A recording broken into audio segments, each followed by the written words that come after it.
Agora, convidamos o companheiro Clóvis Nunes para um momento de homenagem que faremos a Divaldo Pereira Franco em nosso evento. Clóvis Nunes.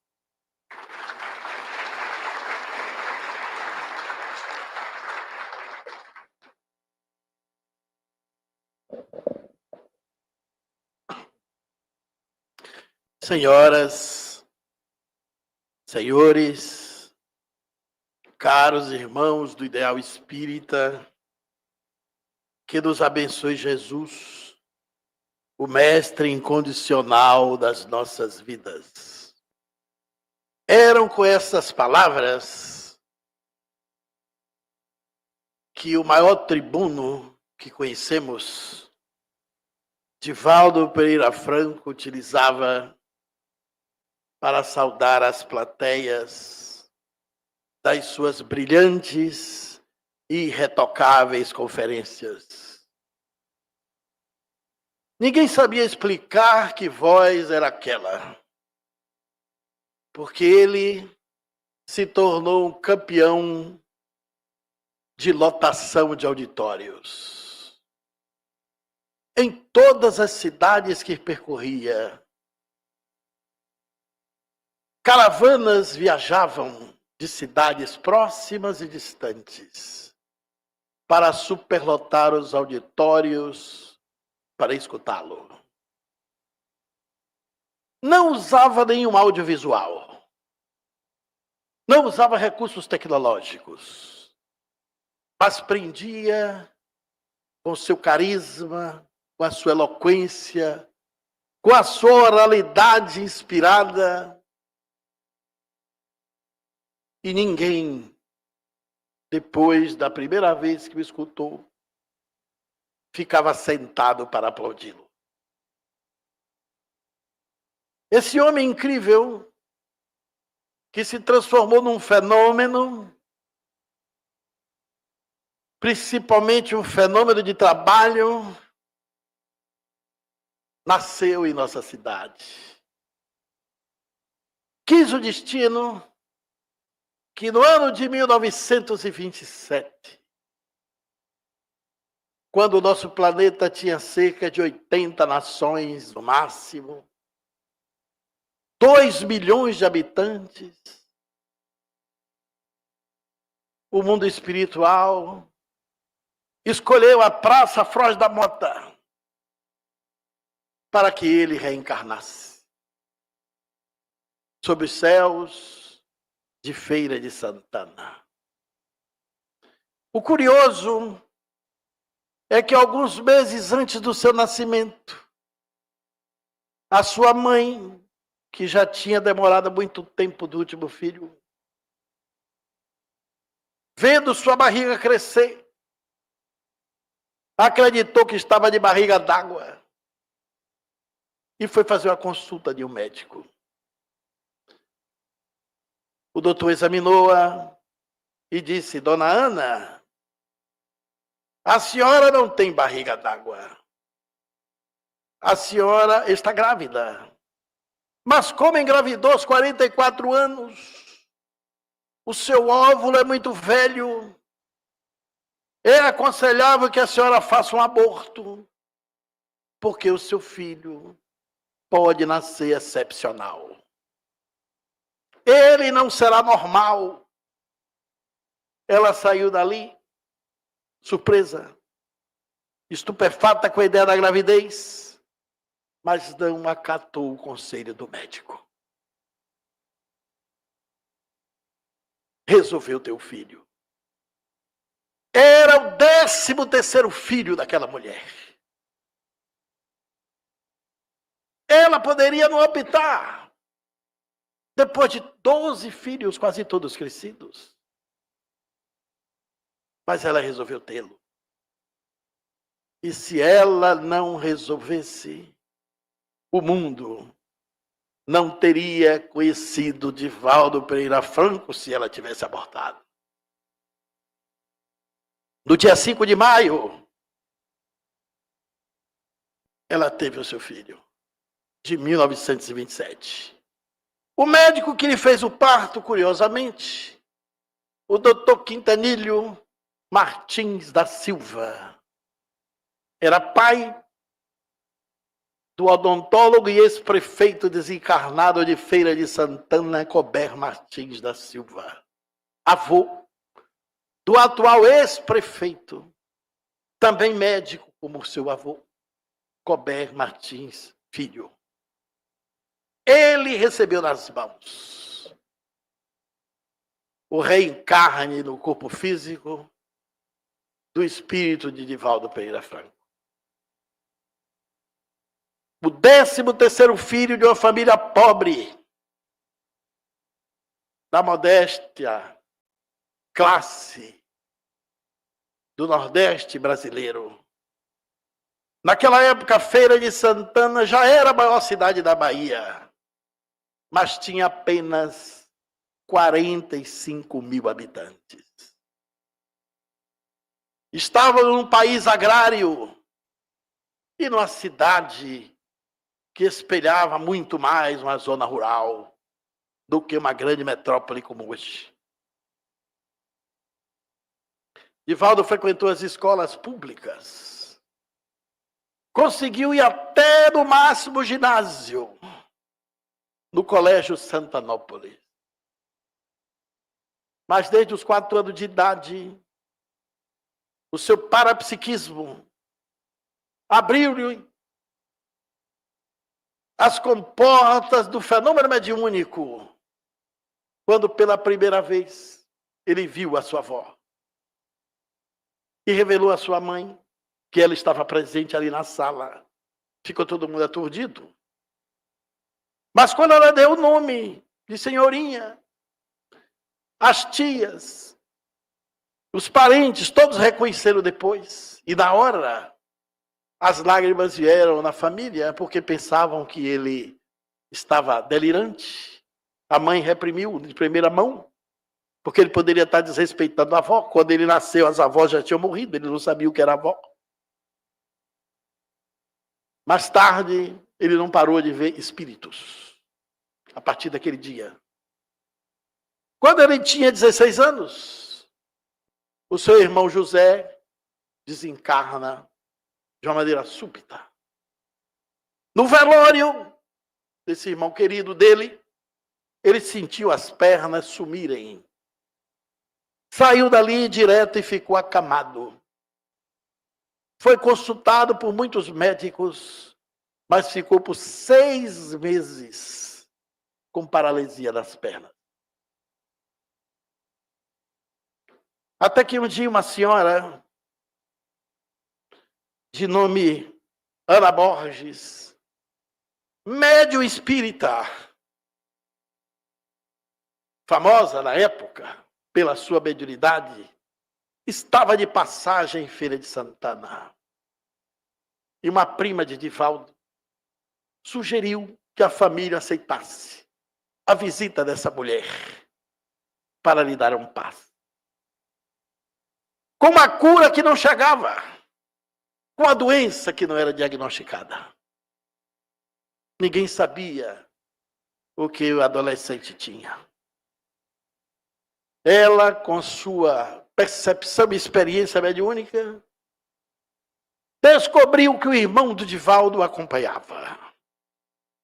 Era o espírito do irmão José, que lhe produzia a paralisia.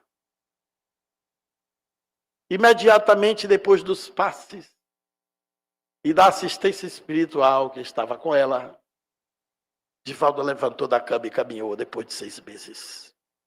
Ela convenceu a família da mediunidade portentosa que ele poderia ser portador. Incentivou a família a frequentar um centro espírita. E pela primeira vez na vida, Divaldo Franco pisou os pés do centro espírita kardecista. Era o centro espírita Jesus de Nazaré. Aberto e em funcionalidade até hoje. Assim, aquela senhora médium apresentava a doutrina espírita de Divaldo Pereira Franco e a sua família. E ele acolheu. Fora ela que, através dessa cura, representaria para o futuro uma grande colaboração para o espiritismo e para o mundo. Mais tarde, Divaldo passou por um outro centro espírita que funciona também até hoje. O primeiro centro espírita de Feira de Santana, Paz dos Sofredores, fundado por seu Deraldo e Dona Ziza. Tive a oportunidade de conhecê-los. E eles nos disseram que Divaldo chegou a frequentar e deu algumas manifestações mediúnicas. E os espíritos lá, como ela dizia, Dona Ziza, caracterizadamente falava e dava sermões. Motivado pela sua mediunidade, pelas vozes que ele ouvia pela escuta mediúnica, pela vidência clara, ele deixa a Feira de Santana e vai para Salvador com 17 anos. Uma decisão corajosa. Talvez pronunciando que ele precisava de um local mais amplo para a obra que futuramente iria estabelecer. Aos 20 anos, Divaldo funda o primeiro centro espírita da sua vida. Foi na época, e talvez ainda seja, o presidente mais jovem da história do movimento espírita brasileiro. Fundou o Centro Espírita Caminho da Redenção em Calçada, um prédio gigante. Sempre esteve lotado a vida inteira, até que ele decidiu e transportou o cenáculo em um grande auditório para a Mansão do Caminho. Junto com Nilson de Souza Pereira, fundaram juntos a Mansão do Caminho, 5 anos depois. Com 25 anos. Ele sempre foi super precoce. Em 1947, proferiu sua primeira palestra mediunizado na cidade de Sergipe, em um pequeno grupo de uma sala seleta da Federação Espírita Sergipana. Ele recebe o espírito de Humberto de Campos, que ele tomou mediunicamente e proferiu uma palestra belíssima, baseada numa página que ele havia lido, psicografada pelo mesmo espírito de Humberto de Campos, na psicografia de Francisco Cândido Xavier. Depois dessa data, nunca mais parou de falar. Anos depois, psicografou sua primeira obra, em transe mediúnico de psicografia mecânica, e mais tarde semimecânica. O espírito que assinava era sua mentora espiritual, de nome Joana de Ângeles, a quem ele já tinha uma identidade de convivência. Ela apareceu primeiro dizendo que era um espírito amigo, depois se identificou como sendo, na sua última vida, a freira Joana Angélica do convento da Lapa, que foi morta pelos portugueses. O livro Mercy de Amor foi o primeiro livro dele psicografado. Ao final da sua vida, ela publicou mais 87 obras assinadas por ela. Divaldo deixou um legado de 263 livros. Mais de 200 espíritos assinaram pelas suas mãos. 110 obras foram traduzidas para 17 idiomas. foi um produtor profícuo de livros. Vendeu mais de 10 milhões de exemplares no Brasil e fora do Brasil. Ninguém sabia explicar como esse homem trabalhou tanto.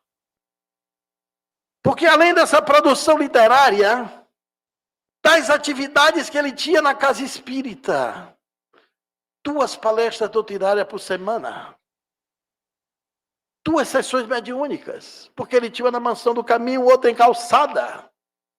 Quando ele terminava as palestras, quem o conheceu, naqueles tempos idos, ficava uma fila de 20, 30, 40 pessoas. Ele acabava a palestra 9, 9h30. As pessoas iam falar com ele uma a uma e ele fazia atendimento fraterno. Saía de lá 10h30, 10:45. A gente que queria falar tinha que esperar até o último sair. E ele ainda tinha a Mansão do Caminho. Lá ele adotou, nos tempos da orfandade, 685 filhos. Filhos da paternidade irresponsável, do abandono social, da gravidez indesejada. Ele acolheu e registrou como seus filhos.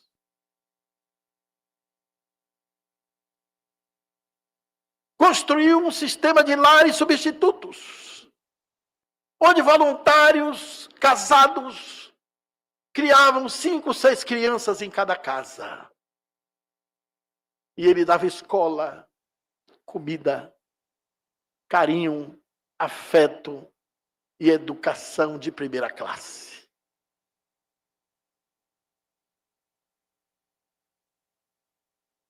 Manteve essa obra viva até os últimos dias de sua vida. Depois que veio o Estatuto da Criança e do Adolescente, os órfãos deixaram de existir. Quando a justiça social reduziu a irresponsabilidade dos pais e mães que abandonavam seus filhos, muito deles ele recebeu tirado de lata de lixo. Acabou os órfãos. E Divaldo ampliou a Mansão do Caminho. Desencarnou. E a mansão atende 2.500 crianças hoje. Uma instituição de 247 colaboradores, remunerados e ativos. 5.000 pessoas são atendidas por dia. E ele deixou tudo organizado. Deixou esse mundo como quem atravessa uma porta. Para que a instituição, que ele foi um grande gestor, não sentisse falta da sua falta. Mas esse homem é incrível, que foi pai de tanta gente, que manteve essa obra social gigante, viajou o mundo todo. Divaldo fez mais de 20.000 conferências. Passou por mais de 2.000 cidades. Foi em 5 continentes da Terra. Viajava de cerca de 220 vezes por ano. Mantendo tudo isso vivo. Toda a sua obra em pé. E os seus livros sendo publicados. Enchendo plateias e emocionando corações. Recebeu mais de 800 honrarias. Título de cidadão. Quase 50 das cidades brasileiras mais importantes. Embora tivesse cursado em feira, apenas o ginásio do Santanópolis.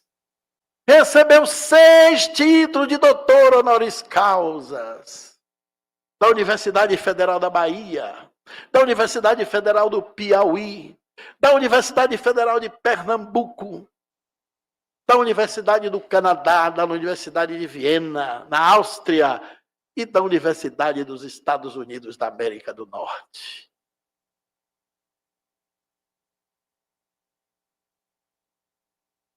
Foi um fenômeno de trabalho. Trabalhava cerca de 16 horas por dia, de domingo a domingo.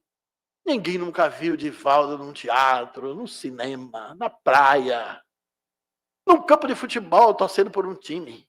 Ele era o prisioneiro das multidões. E servia, atendia, confortava, acolhia. Esse homem impressionante, que nasceu aqui, na nossa cidade de Feira de Santana, quis o destino que ele fosse arrebatado da cidade que nasceu para percorrer os ásperos caminhos do mundo, levando uma mensagem de brasilidade cristã, de espiritismo, de imortalidade, de esperança e de cristianismo. Na azáfama de bem servir, uma motivação que ninguém sabe de onde vinha. Ele nunca parava. Trabalhou até os últimos dias de sua vida, até os últimos fôlegos que tinha. Ele nunca parou. Nunca descansou.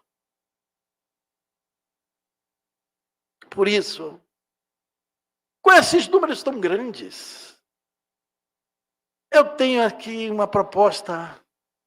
Pode parecer ousadia para alguns, mas isso me veio na cabeça depois que Marcos me ligou para fazer homenagem a Divaldo. Vamos lançar aqui, no púlpito dessa homenagem, na 47ª Semana Espírita de Feira de Santana, um reconhecimento justo de que Divaldo é o recorde internacional que precisa ir para o Guinness Book como o maior conferencista do cristianismo da história da Terra. Porque eu pesquisei. Não tem nenhum outro tribuno, nem morto nem vivo, que falou tanto como esse homem. Billy Graham, um dos maiores influenciadores espirituais da América do Norte. Morreu em 2018 com 99 anos. Não proferiu 1/4 das palestras de Divaldo. Nem os oradores antigos do cristianismo. Paulo de Tarso e muitos dos outros apóstolos. Nem José de Antioquia, ninguém. Porque foram interrompidos por serem mártires, morreram cedo.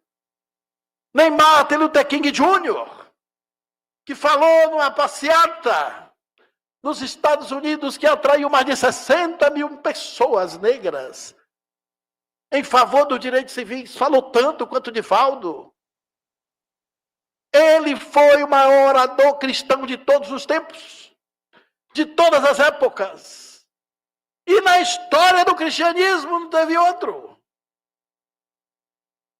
Precisamos juntar para fazer um trabalho coletivo e é simples. É só os formulários. Manda para o Guinness Book. Eles pedem os documentos, pesquisam tudo. E vão encontrar o que não falta, é documento para provar que Divaldo foi o maior tribuno vivo da Terra do século XX e de toda a história do cristianismo na Terra. Ninguém proferiu mais de 20 mil conferências em mais de 2.000 cidades em 5 continentes. No último dia 13 de maio de 2025, às 9h45 da noite, 21h45 para ser mais preciso, Depois que sua respiração foi ficando lenta, ele deixou o seu corpo envelhecido. Aos 98 anos, ele desencarnou. Deixou a terra.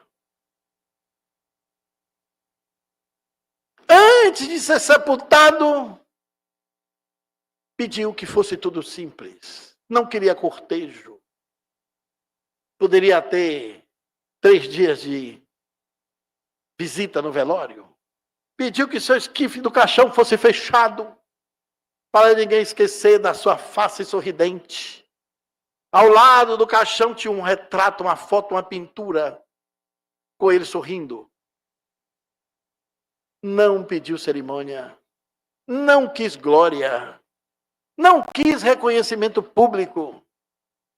Na verdade, ele nunca quis coisas para ter, só buscou espaço para amar e amou.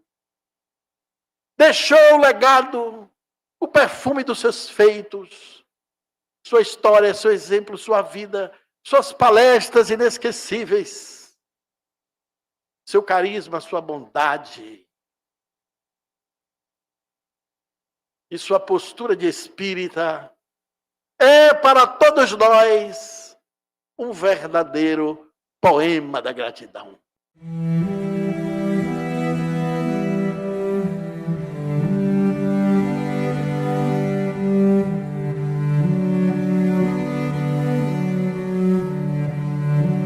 Queremos dizer-te que amamos a vida, que para nós é bela e consentida. Muito obrigado, Senhor, pelo que me deste, pelo que me dás. Obrigado pelo ar, pelo pão, pela paz. Obrigado pela beleza que os meus olhos veem no altar da natureza. Olhos que fitam o céu, a terra e o mar, que acompanham a ave ligeira que voa fagueira pelo céu de anil e se detém na terra verde, salpicada de flores em tonalidades 1000. Muito obrigado, Senhor, porque eu posso ver meu amor. Mas diante da minha visão, eu detecto os cegos, que tropeçam na multidão, que vivem na escuridão, que choram na solidão. Por eles eu oro e a ti eu imploro com miseração, porque eu sei que depois desta lida, na outra vida, eles também enxergarão. Muito obrigado, Senhor, pelos ouvidos meus, que me foram dados por Deus, ouvidos que ouvem o tamborilar da chuva no telheiro, a melodia do vento nos ramos do olmeiro e as lágrimas que vertem os olhos do mundo inteiro. Ouvidos que ouvem a música do povo que desce do morro na praça a cantar, a melodia dos imortais. Ouvimos uma vez e não esquecemos nunca mais.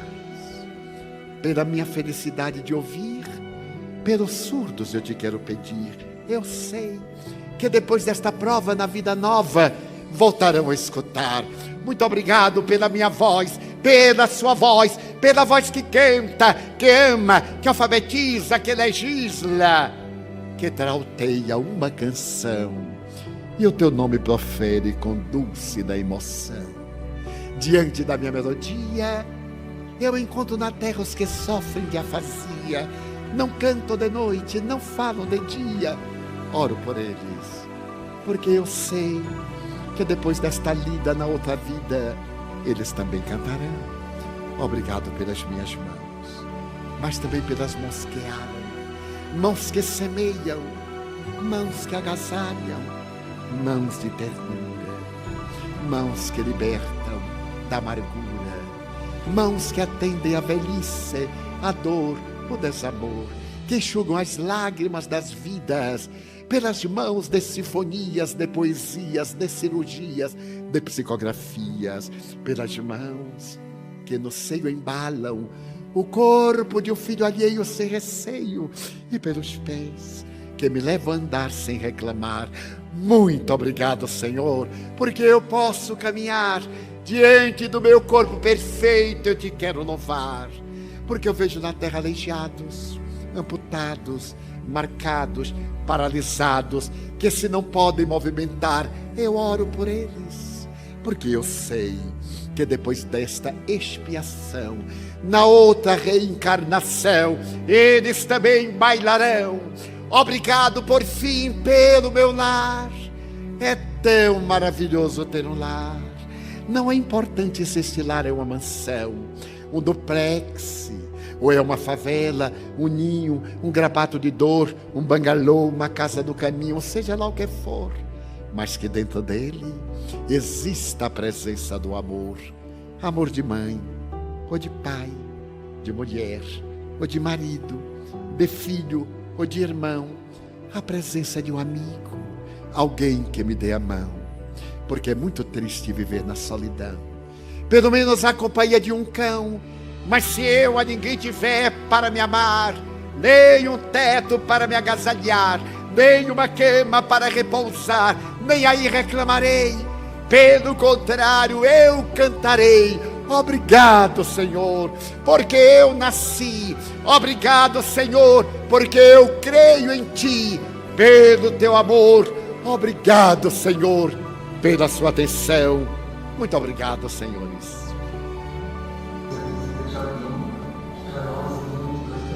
Divaldo.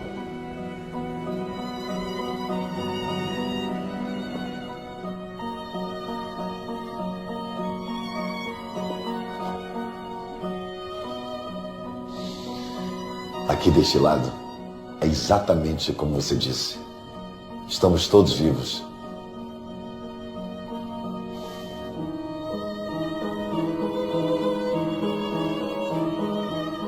Agora vá, meu filho.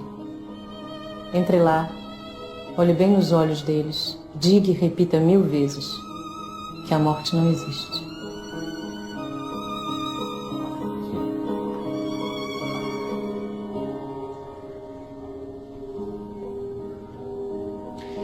Eu vou dizer, minha mãe. A minha vida inteira. Eu vou dizer. Querida plateia, vamos receber com todo o carinho de nosso irmão Divaldo Franco.